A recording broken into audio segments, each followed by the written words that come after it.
So I heard you're in a reading slump. I think I can help with that. Hi friends, and welcome back to my channel. Reading slumps happen to the best of us. Sometimes you get stuck and aren't able to pick up a book, or you just keep picking up books and not feeling excited about them, or you have long periods of time where you don't read anything at all. I've experienced this many times in the past, and there are definitely certain types of books that can get you back on the reading train. Now, I don't think that this has to do specifically with genre. It's more about the pacing of the book, how easy the book is to understand, and how easy it is to connect with the book. If you're in a reading slump, now is not the time to read something complicated, something that is going to take a lot of emotional labor, something that is going to be really hard to digest and understand.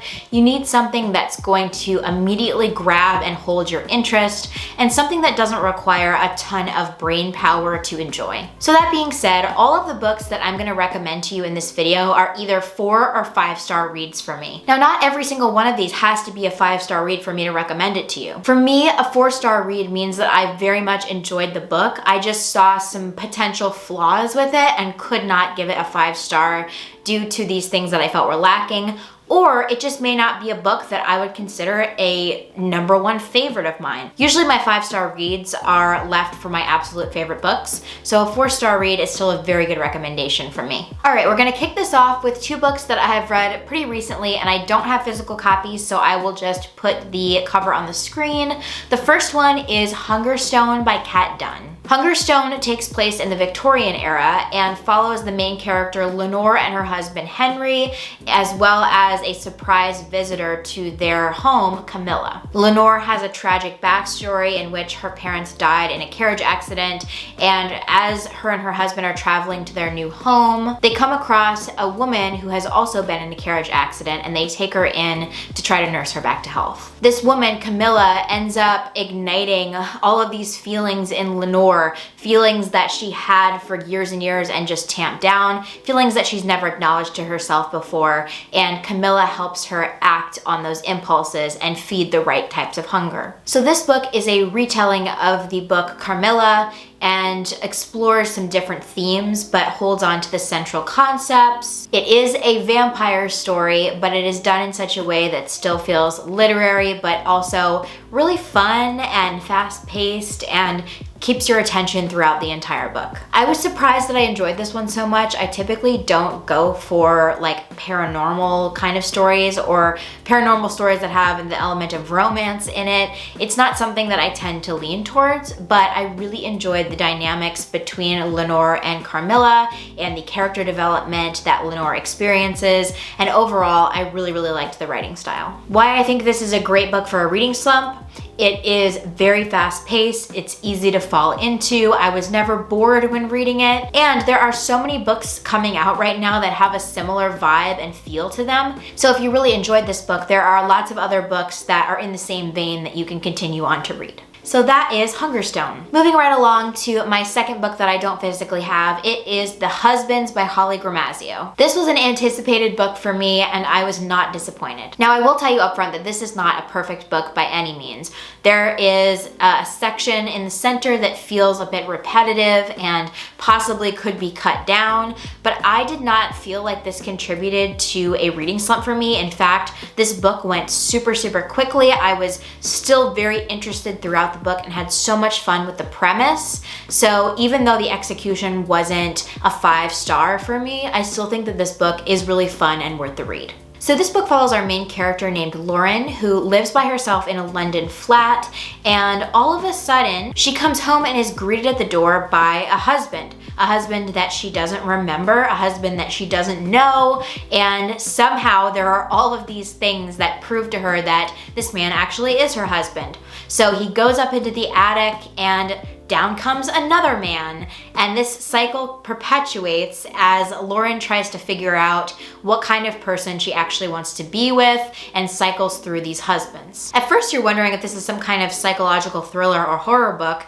Is Lauren really confused and has lost memory? Is this husband playing a trick on her? What is going on? But instead it becomes this fantastical, magical realism story. So if you look this up and see that it has mixed reviews, I do acknowledge that this is not a perfect book, which is why I gave it 4 stars. but I had so much fun reading it and I found it really addictive, especially on audio. I really enjoyed the audiobook for this one. So if you like the concept and think it sounds interesting, I would definitely check it out. Okay, the next book is Nothing to See Here by Kevin Wilson. So this book is about Lillian and Madison, who were roommates in school, and after years have gone by, Madison reaches out to Lillian and asks Lillian if she will help take care of her twins. The catch is that her twins spontaneously combust. Everything is turned upside down and this book is complete chaos, but it is such a fun and quick read. Why I think this would be great for a reading slump: it is a pretty short book, it is a super fast-paced read, and honestly, I just could not put this book down when I read it. It's totally singular, it's unlike anything I've ever read before, and it's really just so much fun. So if you have not read this, I know lots of people have already read this. This is not a new release by any means, but it is one that I remember really fondly, and if you are in a reading slump, I think this is a great choice. It seems like we have a bit of a magical realism theme going on, and we'll talk about that more later. But next up, I have Sourdough by Robin Sloan. So this book follows Lois. She is a software engineer at this big company, and her diet is really screwed up. She basically just eats this gray paste that the company gives her. And one day she discovers this restaurant that has the most amazing sourdough. So every day she's ordering soup and sourdough and absolutely loving it. And then all of a sudden, the brothers who own this restaurant have to leave. So they give her this little container of sourdough starter and tell her how to take care of it. So she feeds the starter every day, she plays music for the starter, and all of a sudden, it starts to really come alive. Then she's making this incredible bread, and a local chef actually invites her to be a part of a farmer's market. And from there, a whole new world opens up to her. So I won't say more than that, but this book is so much fun. I love the voice in this book. The audiobook is also incredible if you prefer to read that way. The narrator for this is amazing. There's also some actual music that plays on the audiobook, which is awesome. I love the way that this book incorporates magical realism with the sourdough starter, because sourdough starter is already technically alive, so adding this extra element of liveliness to it feels like a natural step, and it fits in perfectly with the vibe of this book overall. This book is so amazing if you are in the mood for something that is really cozy and lighthearted and fun. Oftentimes when I'm in a reading slump, I do go for like thrillers or really fast-paced, like crazy novels like that, but it is really nice to have a cozy, sweet, fun option as, you know, something to get you out of your reading slump, because if you read this, you're gonna feel really inspired and you're gonna have such a fun time. It is not a hard book to digest, pun intended. It's a fast-paced, easy read, and I think that this is a great book to choose if you're in a reading slump. Okay, the last book in this magical realism section is The Pisces by Melissa Broder. So this may be considered just fantasy, but I'm gonna go with magical realism because I think it fits the vibe more. So this book follows Lucy. She has been working on a dissertation around Sappho for years and years and years, and she's not making any progress, and she decides to dog sit for her sister and her husband. So she goes to the sister and her husband's place, and she's taking care of the dog and also dealing with this spiraling depression. She also starts going to this love addiction therapy program where she talks to all these women about their obsessions with men, sex, love, and the desire for that type of connection that supersedes everything else in their life. So as she's trying to detox herself from men, she meets a man who is swimming around in the ocean, and they start up a very interesting relationship, and it is super weird. And as you can tell from the cover, there's some weird romance happening between her and this man. Okay, I'll just come out and say it. He is a merman, but that's all I will say about it. This book is gross, weird, funny, romantic, and it's honestly one of the first weird woman books that I read. I've read this many, many times. It is still just as weird every time I read it, and it is so addictive that whenever I read this, I usually listen to it on audio, and I just listen to the whole 8 hours straight through because it's just that good. So if you're into a weird one and you've not yet read The Pisces by Melissa Broder, I would definitely check this out. It will have you hooked, and it will have you very excited to continue with the weird woman genre, of which there are many, many books to read. So that is The Pisces. Okay, just as a side note, the reason why I think magical realism comes up so much in this list is because to me, it has this perfect mix of fun and whimsy, and they're usually pretty easy to understand because it's not a whole new magical world. It's a world that we're familiar with, but it has these elements of magic and things that kind of make you suspend your disbelief. So you're just fully immersed in the reading experience and not thinking about the outside world.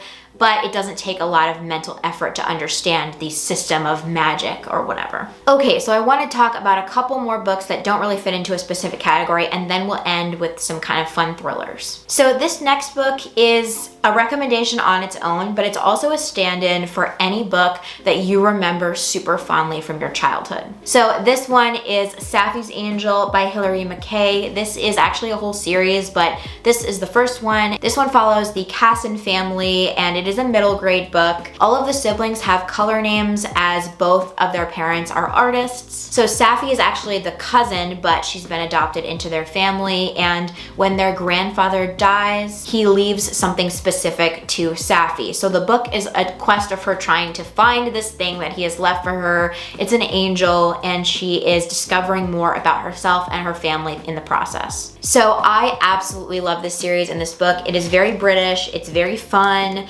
and just a really sweet book and a sweet series. However, I also just would want to recommend that you pick a book that you have very fond memories of from your childhood. So that can be, you know, a middle grade book, a YA book, something like that, but a book that you remember absolutely loving as a kid. Because in reality, these books are gonna feel a lot easier to get through as an adult, and it may bring back that childlike sense of wonder that you have around reading. So if you really are not in a good place in your reading life and have not been reading, I would highly recommend giving this book a try, but also just any book that you deeply connected with as a child or thought was really fun. I've used this technique many times to get out of a reading slump, and there's absolutely nothing wrong with going back to a middle grade book in your adult life. I think it's a really fun experience, so I would definitely recommend giving that a try. Okay, so I am not a romance reader, but I will give you one recommendation for a romance book because I know a lot of people have a hard time getting out of reading slumps without a book that has that kind of romantic pull to it.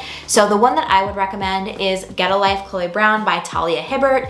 This is the one and only romance book that I have read and really enjoyed. It follows Chloe and Red. Chloe has fibromyalgia. Relatable. Chloe has a very hard time getting out there and finding people that she's interested in dating, and Red is just the guy to bring her out of her shell. Their romance is very sweet, full of emotional intimacy and mutual connection. This is steamy, but only at the end, and throughout the book focuses primarily on their emotional connection, their relationship, their healing journeys, both separately and together. So if you're not into romance, this might be a good way of dipping your toes into the genre. And if you are into romance, you may have already read this, but overall, I think that you would really enjoy it if you haven't read it as well. So like I said, I know a lot of people go towards romance to get them out of a reading slump because it's really fun and lighthearted, and it's just a really nice way of immersing yourself in kind of a fantasy world that is based in real life, but it still is kind of a fantasy world. I love that this is written with the female gaze in mind, and it really feels like it was made for us. So yeah, if you're somebody who needs a romance to get out of your reading slump, then I would highly recommend Get a Life, Chloe Brown. Okay, last book before we jump into our two thrillers.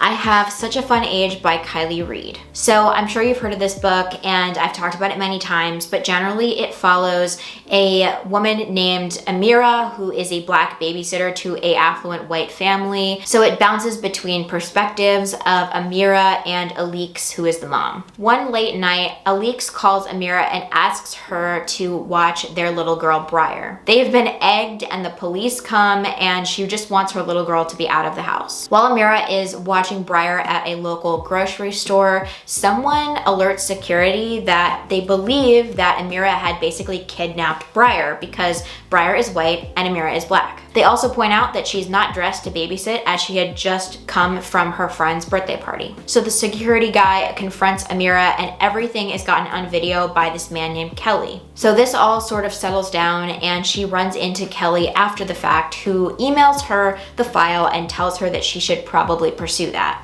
Eventually, Amira and Kelly hit it off and end up in a relationship. Alix finds out about this relationship and things go dramatically south. I won't tell you more than that in terms of plot, but overall, this book really focuses on race, performative allyship, and privilege. This book had me gripped from page 1 until the end. There was not a single moment that I was not completely enthralled in this book. Though this book brings up really difficult and important conversations, it never felt like too much to handle in a reading slump. In fact, it drew me in and kept me so intrigued until the end, where I just needed to know what was going to happen. I don't think that you have to avoid books that have really important and thought-provoking themes when you have a reading slump. I think you just need the right type of book that's going to do that in such a way that still keeps you really interested and enthralled, and a book that is still pretty easy to digest. So if those themes sound interesting to you, I think that Such a Fun Age is a great book to get you out of a reading slump. Okay, for the final 2 books, I want to talk about a couple of thrillers. The first one is not really surprising. It is Sharp Objects by Gillian Flynn.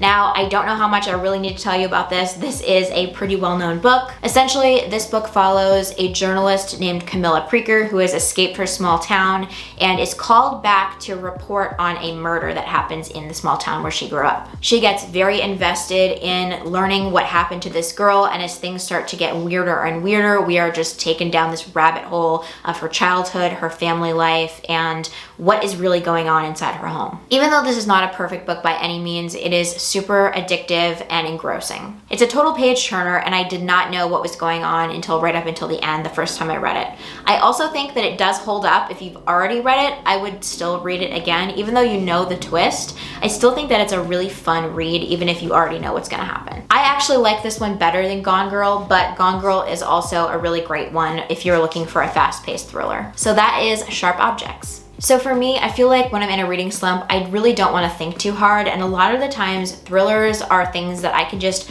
turn my brain off and listen to and be carried along in the process, just how I would watch a thriller movie. I don't tend to be the type of person who's thinking, oh my god, what's gonna happen? I need to dissect this as I'm reading a thriller. A lot of times with this type of genre fiction, I just want to be carried along through the process. And even if the book is not literary or doesn't have, perfect characterization or doesn't feel like it's just this stellar piece of writing, I can get behind that because that's not what I'm looking for in a reading slump. So that being said, the last book I want to recommend is Scrap by Calla Henkel. So this is actually a very recent read for me. It follows Esther, and she is a craftswoman who is living in the mountains with her girlfriend. She binds books for a living and is also an oil painter. She tries not to be part of the art scene as she's more of a crafter and has had bad experiences in the art world before, but she goes to a gallery opening with a mutual friend and meets this woman who offers her a job scrapbooking her entire family history for the past 20 years. When Esther's life situation changes dramatically and as she is in need of some extra money, she does end up taking this woman's offer. So Naomi is super secretive and doesn't want any of her information out there, and when Naomi is murdered, a lot of things become clear to Esther. Esther is also a true crime fanatic, which is a big part of the story. The whole thing sort of feels in this vein of true crime, even though it is fiction. But with her true crime background, Esther feels qualified to start taking a journalistic approach to try to figure out what happened to Naomi. So it's unclear whether Naomi was actually murdered, but Esther is convinced of it and goes about trying to prove it. So this book is not perfect in terms of its writing. I think that there were several moments that I think could be improved on if we're looking at it from a literary perspective. However, I still was completely obsessed with this book and listened to it all in one day because I just couldn't put it down. It's funny and witty and almost goes towards parody in some moments. It plays into a lot of the true crime cliches and well-known tropes as well. It also features a morally gray main character who I was completely obsessed with hearing from, so totally a binge-worthy book. So like I said, not a perfect book by any means, but a very enjoyable one at that. So that is Scrap. So those are all of the books that I want to recommend to you in this video. I do want to give a small note though. The majority of books that I recommended here are physical, but I listened to many of them on audiobook. Now, depending on how you like to consume your books, I think that it can be a little easier to get back into reading through audiobooks. Now for me, if I'm in a reading slump, I may not feel up to devoting 100% of my attention to reading a physical book. It may just feel too challenging, and that's when audiobooks really come in handy. Depending on whether you like that format or how your comprehension is, ultimately we're not looking for the peak comprehension of a book. We're just looking for you to be really interested in a book and excited excited about it and ready to keep consuming it, whether you are physically reading it or listening to it. So for me personally, I've used this many times. I tend to fall back on audiobooks when I come into a big reading slump. And then as I'm really invested in reading, I start to read a lot more physical books because I have that attention span back and I'm really excited about that format. So with all of that being said, those were the 10 books that I highly recommend if you need to get out of a reading slump. Let me know if you've read any of these and if they helped you get out of a reading slump. Also let me know what books you would recommend to get out of a reading slump so we can all share it together. If you enjoyed this video, feel free to like and subscribe, and I'll see you in the next one. Bye.